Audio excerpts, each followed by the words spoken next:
What's up, guys? My name is Nick, and this is the ROK Music Review, your place to discover and discuss Korean music. Today is a late edition of the ROK Weekly Music Review, and for that I do apologize. I also apologize for missing last week. Things came up, things happened.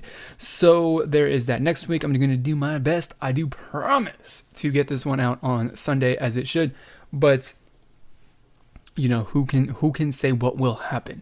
But yeah, so today I don't really have anything particularly scripted, but I do have a pretty darn good idea of, you know, exactly what I want to say, what I want to cover. And so really, like, let's just get into it, because I got, you know, I think like three for sure,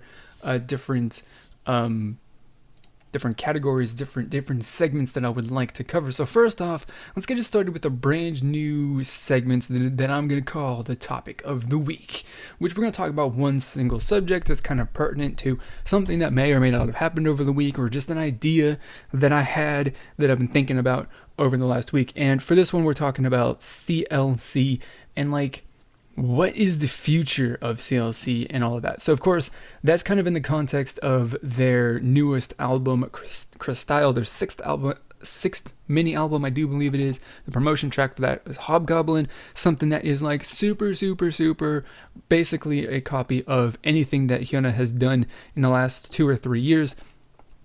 While everyone seems to be like, oh, it's a copy of 4 Minute, which it's not, but we've already detailed that in my review. I ended up making 3 total videos regarding this release. I did my reaction video, I did a review of the song, I did a review of the album.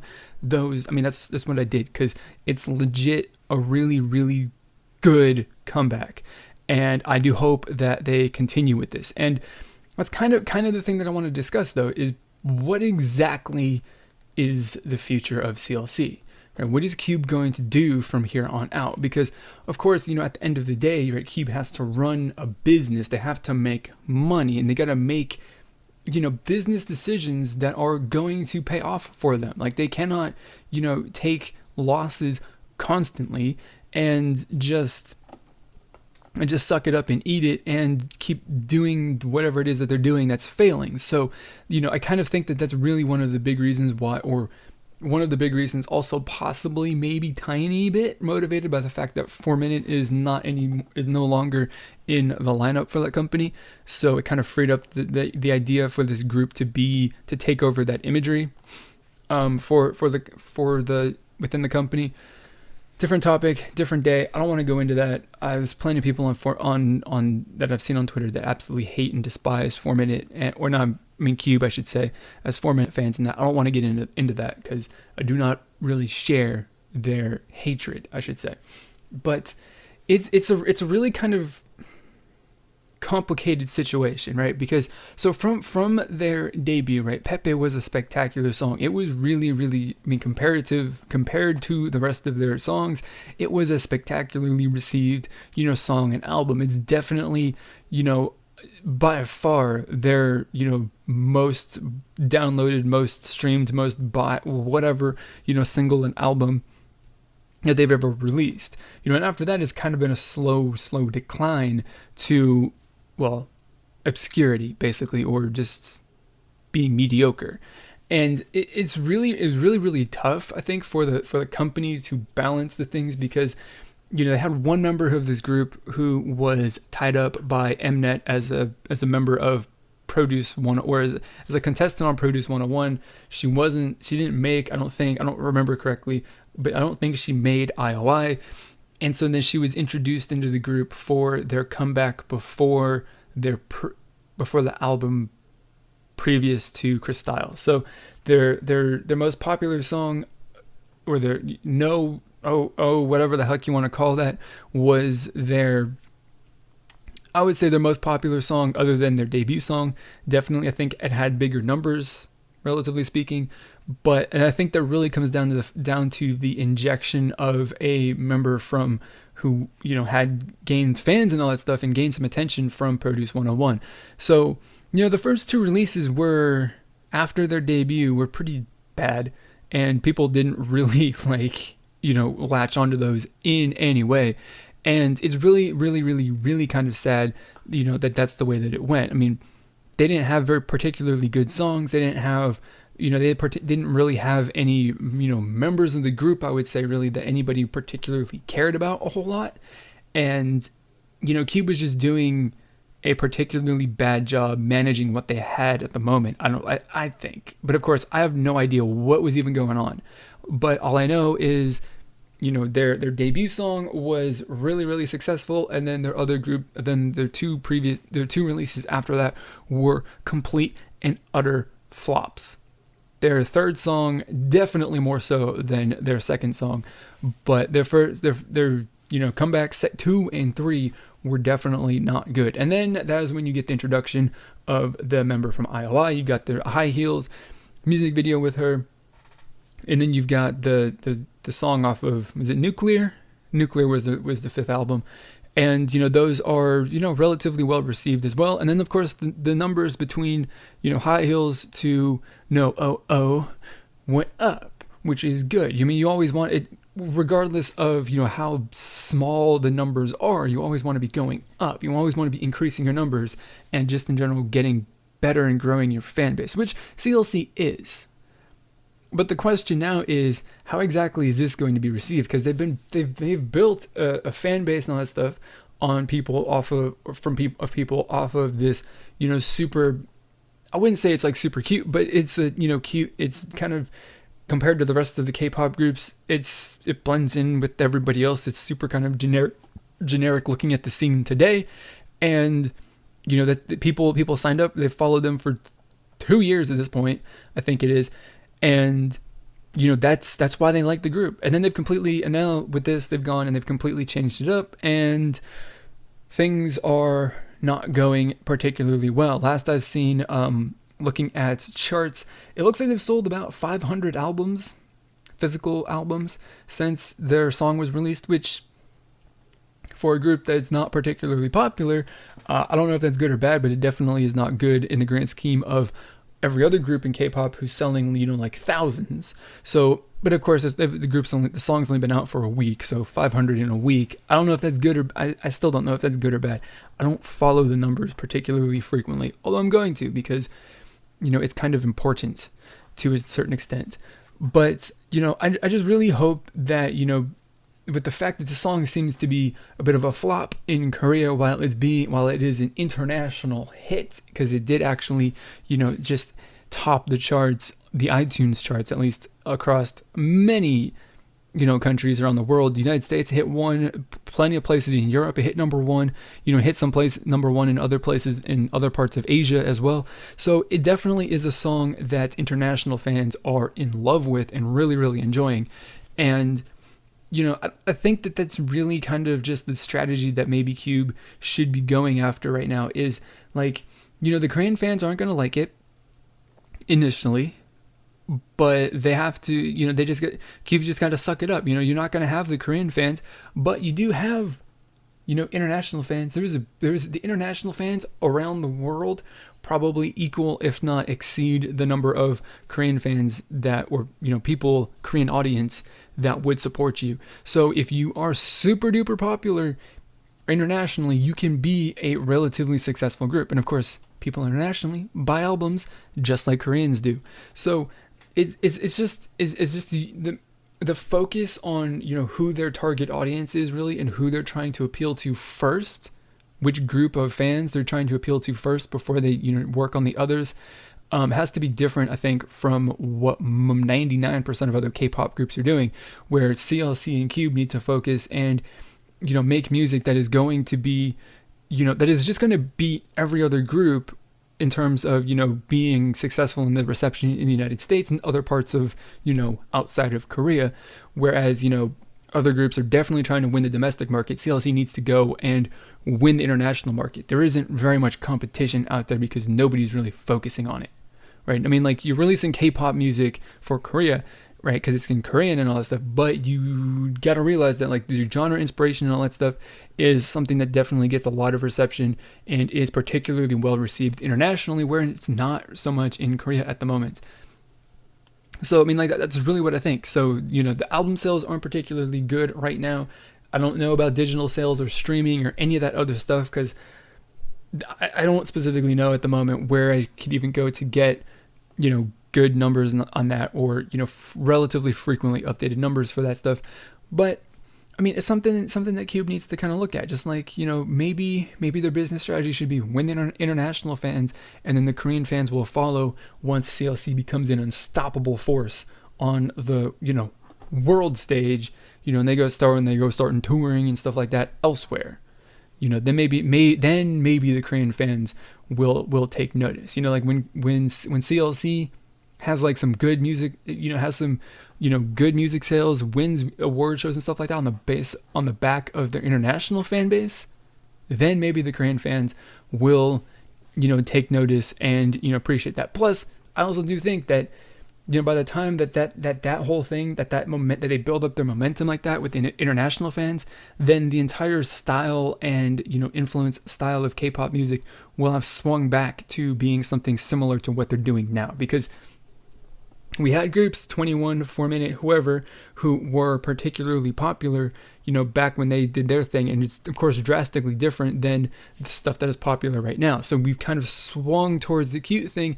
And at some point where it's going to, if it hasn't already even, that whole pendulum is going to, top out. It's not going to have any more momentum. And it's going to start swinging back towards groups like Blackpink, CLC, Bulldog, whoever else, Salty, I guess too. There's all these groups out there who are like, popular. Of course, CLC, you can argue, but Blackpink definitely, and then the other two groups, definitely people don't know them.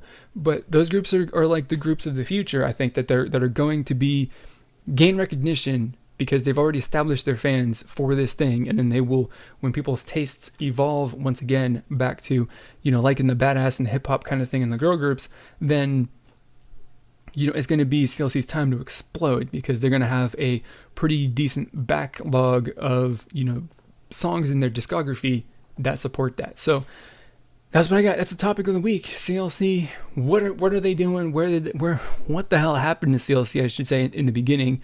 And then where do they go from here? And I'm pretty optimistic, and I really do hope that Cube doesn't change their plan with this group, or they don't change concepts or anything like that, because I think it would be bad. You don't really want to go and flip-flop between one or two concepts constantly, because, as an example, Newest has done that.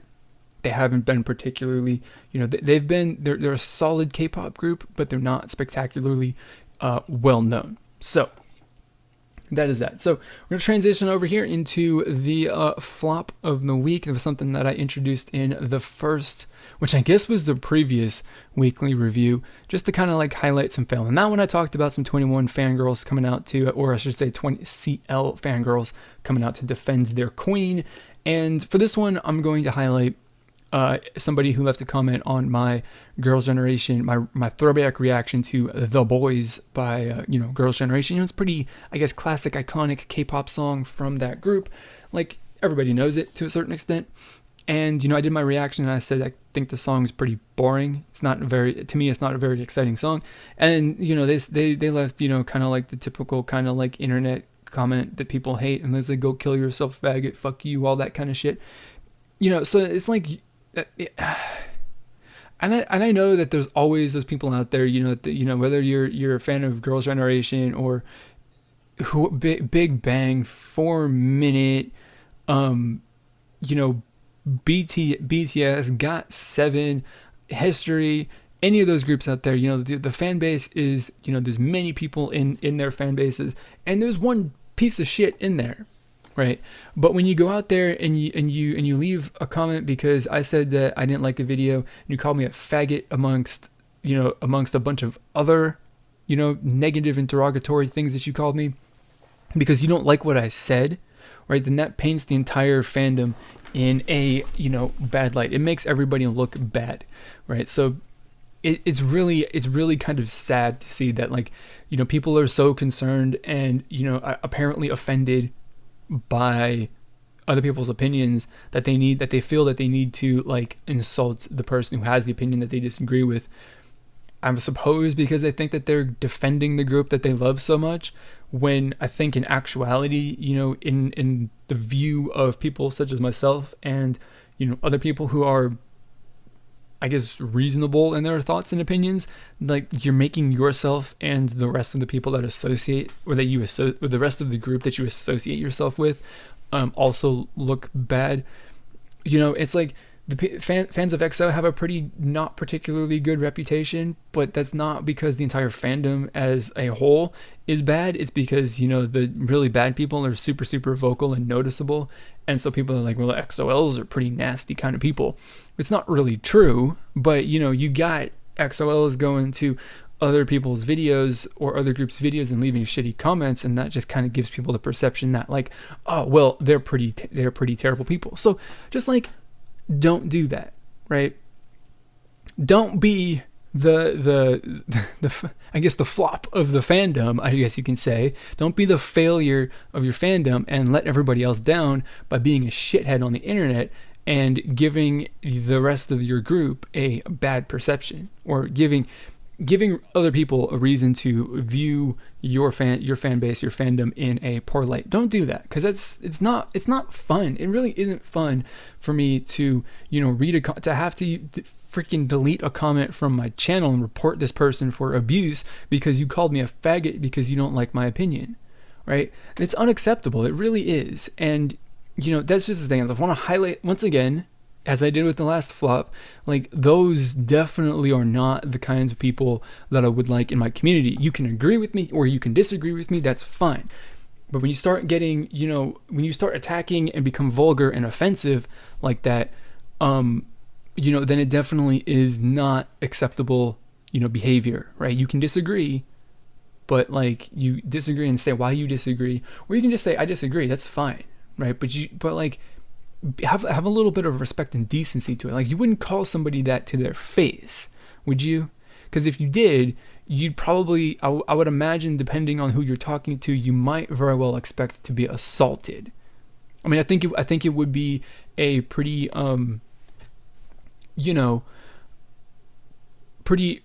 that the expectation, I should say, should be there, that if you were going to, verbally assault or verbally abuse somebody in person, that they very well might, at the very least, match words with you. Some people might as well go as far as physically assaulting you to, defend themselves, I guess you can say, from your verbal attack.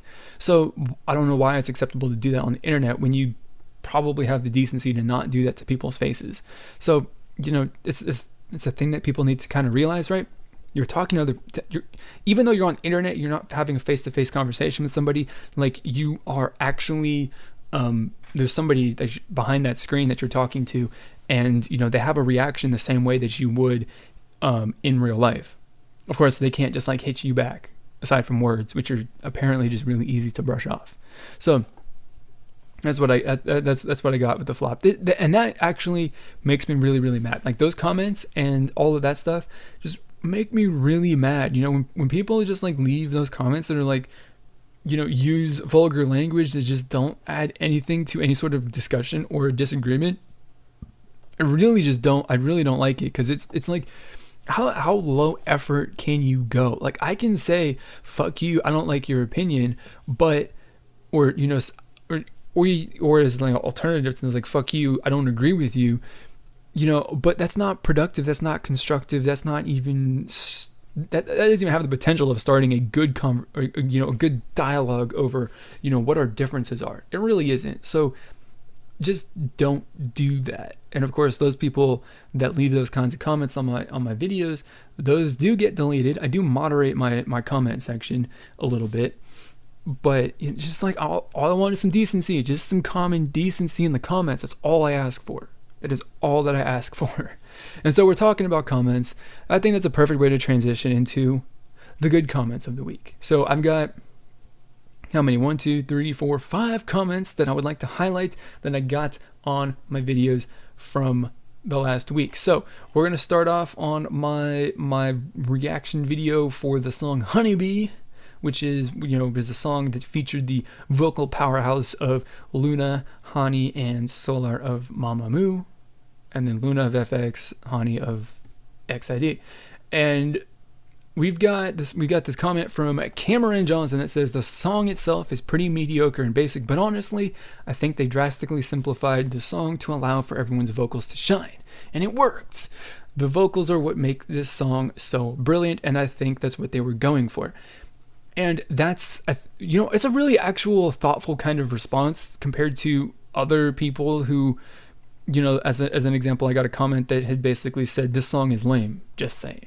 Which is like, that's cool, the song's lame, but why is it lame, Which, again, the comment isn't really like a bad comment, it's just like, no effort. I could say this is bad, I don't like this, but why?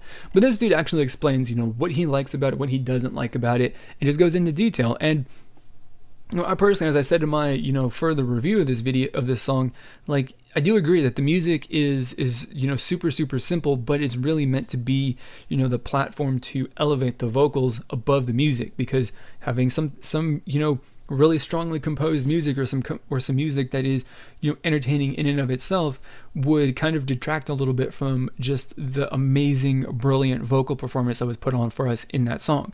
So it's a really, really good point to make, and I think that it's, a good, I guess, contrast to all the people who are saying, the song's not that good, which I don't disagree with the fact that the song's not that good, because the music itself, that if you cut all the vocals, the music track is not good. I wouldn't want to listen to an instrumental version of this song in any way. But like I said, it's the platform, it's the basis of which the vocals are, put on top of, and that makes the entire song really, really good. So moving on to a song on my IOI reaction video, which I didn't expect to cry when I watched the video. I definitely was not expecting that it was going to be that kind of video. But we've got a comment from, oh Jesus, I'm going to butcher this, but Raiden Zoop, I suppose is how you would say that. He said, catching up on all things Produce 101/IOI right before the end of last year and the beginning of this year was one of the better decisions I've made as a K-pop fan recently, despite being so late to the party. Their catchy music aside, I fell so hard for the charms of all these girls and the chemistry they had with each other, and I now have a bunch of different groups to look forward to in the future. They really reminded me of what it was like to get into Girls' Generation or SNSD all those years ago, and seeing them show up on stage in those white navy uniforms just cemented that feeling of a powerhouse idol group for me. I really don't consider my journey with the girls to be any less valid than others for being relatively short, and watching you get swept away by all the emotions of downpour carries with it really made me feel vindicated in that regard. Haha.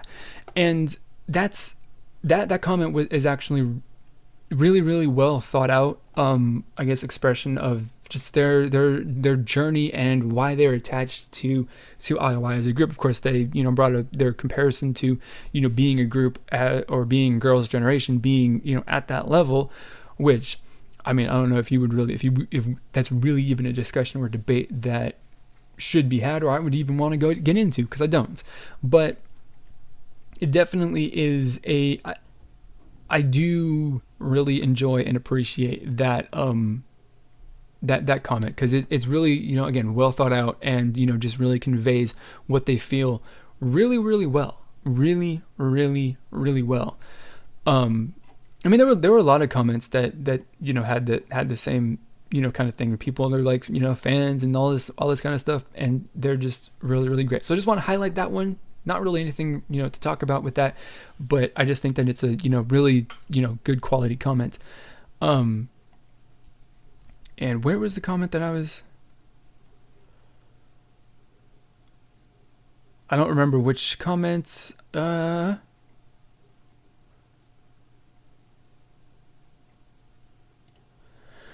right, so we're moving, because I was like, I had a comment all lined up for my Hobgoblin review, but I said I forgot which one it was. Anyway, moving on to my reaction video for Yojin from Luna, the January girl of that group, and we're gonna highlight this comment here by my account with no shame, who says, I get what you're saying about it sounding more fun than particularly fitting with your musical tastes. I'm pretty much the same, but I'll typically listen to anything enjoyable, and my taste kind of shapes around that.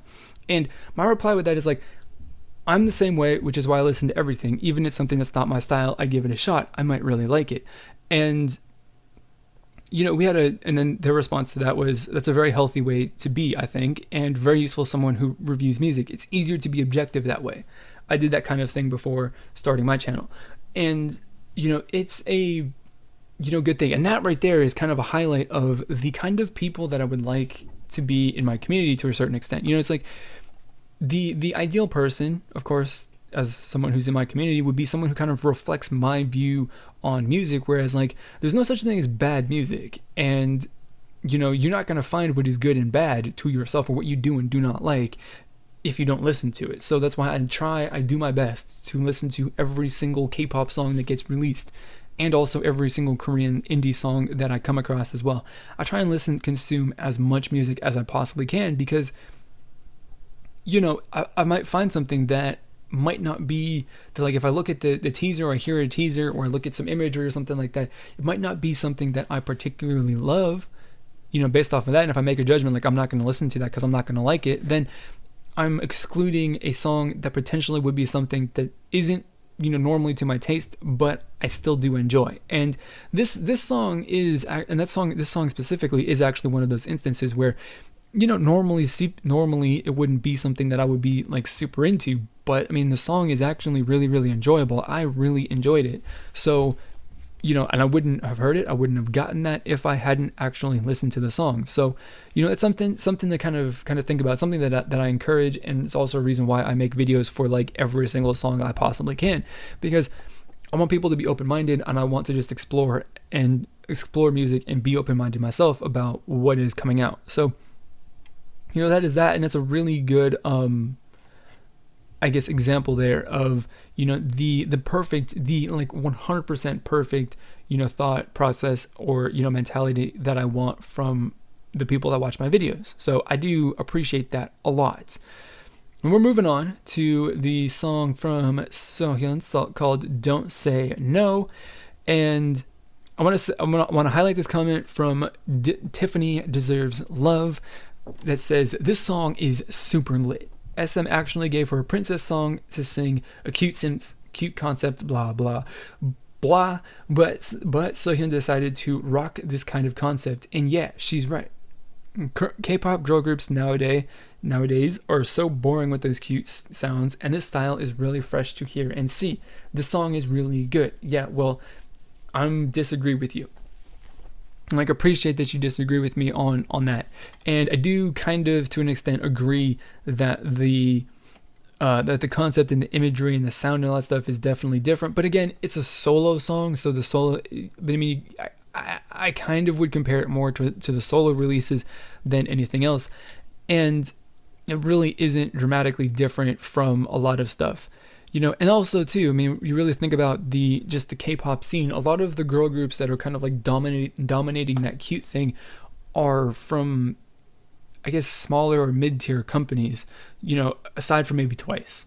But the SM groups don't really do that. I guess Girls' Generation does, sort of, but it's really just like the flavor of the industry is really shaped right now by the mid-tier groups, which are producing stuff that is popular, right? Whereas the bigger companies are producing stuff that is not necessarily, popular.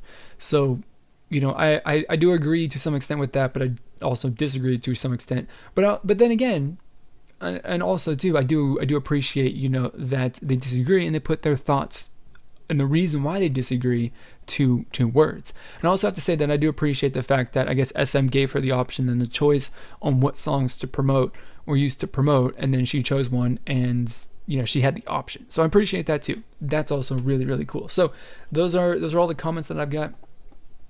Everything I wish to highlight, everything I wish to talk about for this week. I'm not actually going to do a rundown of all the songs that were released and that I covered from last week, because I basically covered all of them to a certain extent already, so I'm just not going to do that this week. But we'll be back next week, and next week's video very well might be very long, much longer than this one. So I'm gonna end it here. I just want to hear any sort of like feedback on this video format, this series, any ways that you think I can improve this, make it better.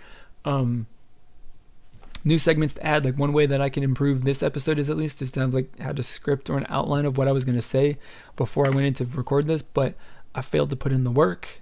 So this is what we got. So that is going to be it for this video. You know, thank you everybody for watching all the way to the end. If you have, I really, really do appreciate it. So that is going to be it for this video. As always, I want to thank you for watching, and we'll see you all next time.